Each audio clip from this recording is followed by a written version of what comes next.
Assalamualaikum warahmatullahi wabarakatuh. Selamat siang anak-anak. Jadi sebelum memulai kegiatan pembelajaran, kita berdoa terlebih dahulu ya. Berdoa dipersilakan. Jadi pada hari ini yaitu memasuki pertemuan kedua ya.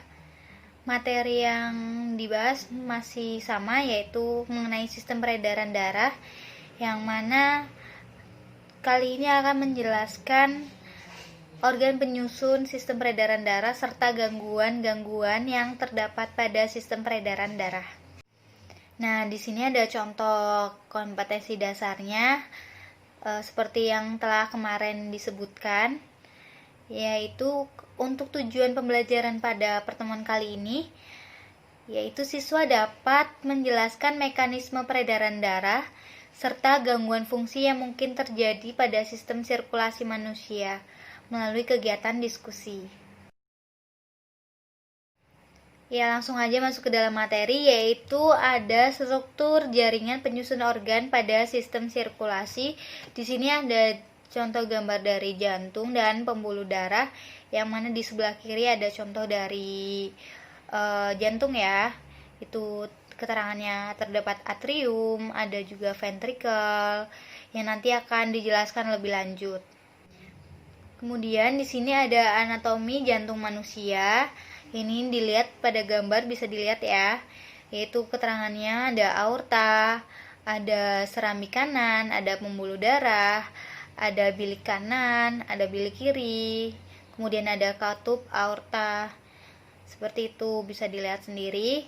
Kemudian jantung itu terbagi menjadi sisi kanan dan sisi kiri, yang di dalamnya terbagi lagi menjadi dua, yaitu serambi dan dua serambi dan dua bilik, yang mana atrium itu merupakan tempat masuknya darah dari vena, sedangkan ventricle memompa darah ke luar jantung.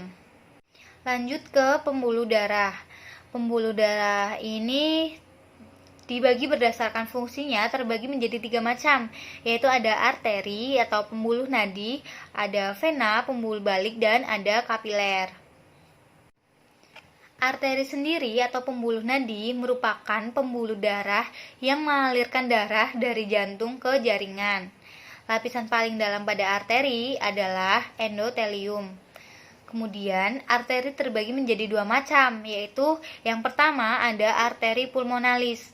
Arteri pulmonalis apa sih fungsinya? Arteri pulmonalis ini berfungsi membawa darah kaya akan oksigen dari jantung menuju paru-paru. Kemudian ada aorta. Aorta sendiri yaitu berfungsi untuk membawa darah kaya akan oksigen dari jantung ke seluruh tubuh. Kemudian ada pembuluh darah vena atau pembuluh balik, yaitu pembuluh darah yang mengalirkan darah mengalir kembali menuju jantung. Fungsi vena itu membawa darah menuju jantung. Nah, kemudian vena terbagi menjadi 3 macam, yaitu ada vena cava superior yang berfungsi membawa darah yang kaya karbon dioksida dari tubuh bagian atas.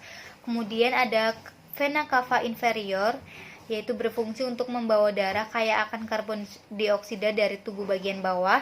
Sedangkan ada yang ketiga itu vena pulmonalis yang berfungsi membawa darah yang kaya akan karbon dioksida dari paru-paru. Kemudian di sini ada contoh tabel perbedaan arteri dan vena, yang mana di sini ada dibedakan menjadi pembedanya, yaitu dinding arteri sendiri yaitu tebal dan elastis, sedangkan vena tipis dan kurang elastis. Kemudian arah alirannya, jika pembuluh darah arteri itu meninggalkan jantung, sedangkan vena menuju jantung. Kemudian untuk tekanannya, untuk arteri itu kuat kalau misal kita pembuluh darahnya terpotong oleh pisau, kemudian itu akan memancar. Sedangkan untuk vena yaitu tekanannya lemah, kalau misal kita terkena pisau, itu darah yang keluar itu akan menetes itu dari vena. Kemudian darah di dalamnya, untuk arteri sendiri itu banyak mengandung oksigen, kecuali nadi paru-paru. Kemudian untuk vena banyak mengandung karbon dioksida, kecuali vena paru-paru. Kemudian untuk letaknya nih, letak arteri itu lebih ke dalam, sedangkan vena itu lebih dekat dengan permukaan tubuh. Seperti itu. Untuk klep itu hanya satu pada pangkal, sedangkan untuk vena banyak terdapat di sepanjang vena.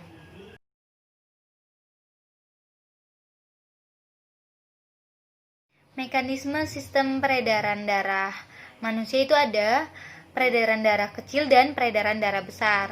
Yaitu yang di atas itu ada sistem peredaran darah pulmonari atau peredaran darah kecil, yaitu yang pertama dari ventrikel kanan, kemudian menuju ke pulmo, kemudian setelah itu melewati vena pulmonalis, kemudian ke atrium kiri.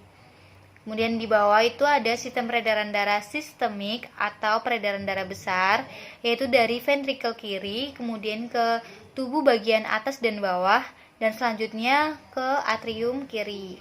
Masuk ke dalam pembahasan mengenai kelainan dan penyakit pada sistem peredaran darah, yaitu yang pertama ada hemofilia. Apa sih itu hemofilia? Hemofilia merupakan gangguan ketika darah tidak membeku secara normal. Faktor yang menyebabkan hemofilia itu biasanya faktor keturunan ya. Contohnya itu salah satu penyebabnya yang paling umum karena berkaitan dengan kelainan genetik. Kemudian selanjutnya ada kelainan yang selanjutnya yaitu thalassemia, yaitu kelainan darah dengan kondisi jumlah protein pembawa oksigen yang kurang dari jumlah normal. Merupakan kelainan darah bawaan ya yang diturunkan dari orang tua, sama seperti hemofilia. Kemudian di sini ada anemia. Anemia itu disebabkan oleh kurangnya sel darah merah atau sel darah merah yang tidak berfungsi di dalam tubuh. Biasanya penyebab dari anemia itu adanya kehilangan darah, kemudian ada kurangnya produksi sel darah merah serta tingkat kerusakan sel darah merah yang tinggi. Jadi itu bisa menyebabkan anemia. Selanjutnya, kelainan yang selanjutnya ada leukemia, yaitu kanker jaringan pembentuk darah, termasuk tulang sumsum. Ini sangat langka ya untuk penyakit kelainan seperti ini. Kemudian ada arteriosklerosis, yaitu merupakan menumpuknya lemak, kolesterol, dan zat lain di dalam dan di dinding arteri. Kemudian masuk ke materi terakhir yaitu teknologi sistem peredaran darah. Yaitu yang pertama di sini ada ekokardiograf atau teknik mengetahui atau mendiagnosis adanya gumpalan darah menggunakan gelombang ultrasonik. Kemudian ada operasi bypass, yaitu mengacu pada kelas operasi yang melibatkan pengalihan rute bagian tubular tubuh. Kemudian ada transplantasi jantung, yaitu bisa pemindahan jantung kepada orang yang jantungnya udah rusak ya pastinya. Jantungnya diganti itu ditransplantasi. Kemudian ada pacemaker atau alat pacu detak jantung dan langsung mengontrol detak jantung. Biasanya ketika terjadi orang tersebut itu dalam kondisi kritis, biasanya alat ini atau pacemaker ini itu digunakan itu untuk memacu detak jantung itu ada kembali. Kemudian yang selanjutnya ada angioplasti, merupakan alat yang digunakan untuk memperluas arteri atau vena. Kesimpulan pada materi kali ini yaitu jantung merupakan organ yang berfungsi sebagai alat pemompa darah yang terdiri dari dua komponen yang terpisah, yaitu jantung kanan yang bertugas memompa menuju paru-paru dan jantung kiri yang memompa darah menuju arteri, vena, dan kapiler. Kemudian ada kelainan dan penyakit pada sistem peredaran darah, itu ada hemofilia, kemudian ada leukemia, terus ada anemia, kemudian ada jantung koroner, hipertensi, hipotensi, telah tadi dijelaskan ya. Kemudian untuk teknologi sistem peredaran darah sendiri itu ada operasi bypass, kemudian ada transplantasi jantung, pacemaker, dan angioplasti. Sekian materi yang dapat saya sampaikan mengenai sistem peredaran darah. Apabila ada yang kurang jelas bisa ditanyakan ya anak-anak. Sekian. Kurang lebihnya mohon maaf. Wassalamualaikum warahmatullahi wabarakatuh.